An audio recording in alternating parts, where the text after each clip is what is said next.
Happy Friday. I hope you had a great week. Today is October 21, 2022, and this is your Friday Planning Update. I'm going to do a separate short video with updates on the Student Loan Debt Relief Program, so if that interests you, please click on that video as well. I want to jump back into the planning that we need to do as we approach the end of this year.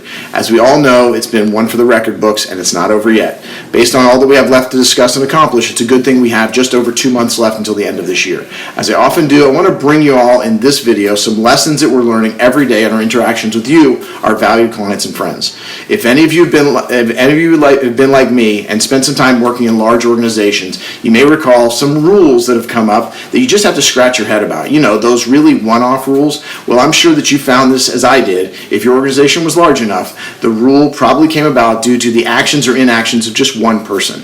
So the rules are made to the lowest common denominator, something that 99% of the people would never think to do, but that 1%, so there's the rule.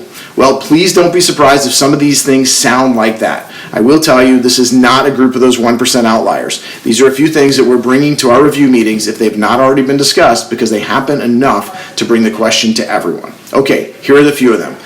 Before I go too far into this, let's get the disclosure out of the way. I do not give personal tax advice or legal advice, but we will work closely with your tax and legal advisors to assist in lining up the tax and legal plan with your financial plan.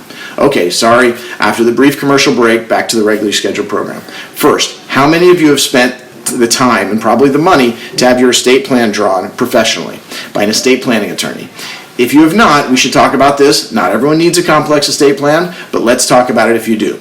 So let's talk about 2 run-ins I've had with trusts in the past few weeks. Probably one of them, the most common mistakes that I come across, is the one where you spend all this time and all this money and have an amazing trust and estate documents drawn, and then you do not do anything to get your assets titled in that name or even set up as proper beneficiaries. Now, just to be clear, having a trust and not titling your assets in that name can be a major problem if it's not discovered until it's too late.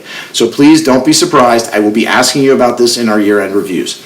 The next one was subject of a planning video in the past, but just to touch on it, there are reasons to have your assets in trust and reasons not to have it in trust. Please, if you're thinking about this, we can do some preliminary work with finding out what you're trying to accomplish with those assets and how you're trying to control them. Once we know that, we can determine with the help of your estate planning attorney if you need a trust or if there are other ways to work with the ownership of the assets to allow you to accomplish your goal. This brings me to the next one. This is about the actual ownership and titling of your accounts. This is about the individual, joint, TOD, as well as, of course, trusts and such.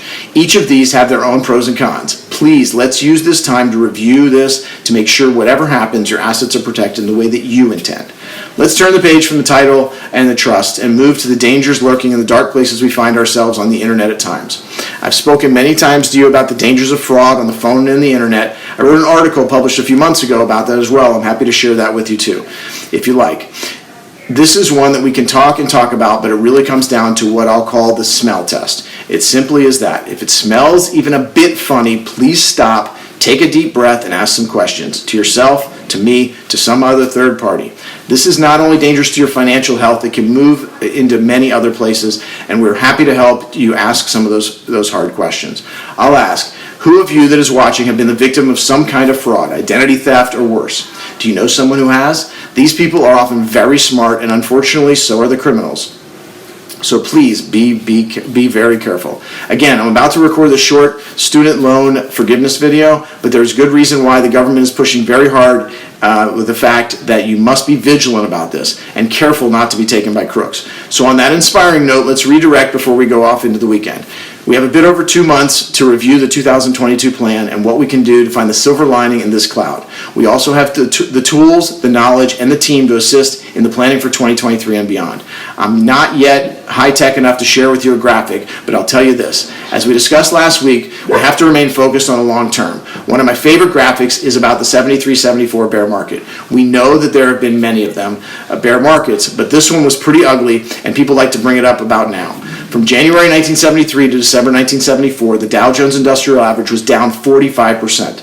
In the next 27 years, from December 74 until December of 2001, the Dow Jones Industrial Average was up 1,526%.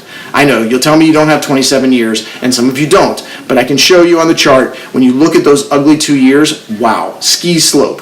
But when you look at the 29 years, 30 years, you can barely see the move. It was just a blip. So please, we're in the busy year-end meeting and planning season.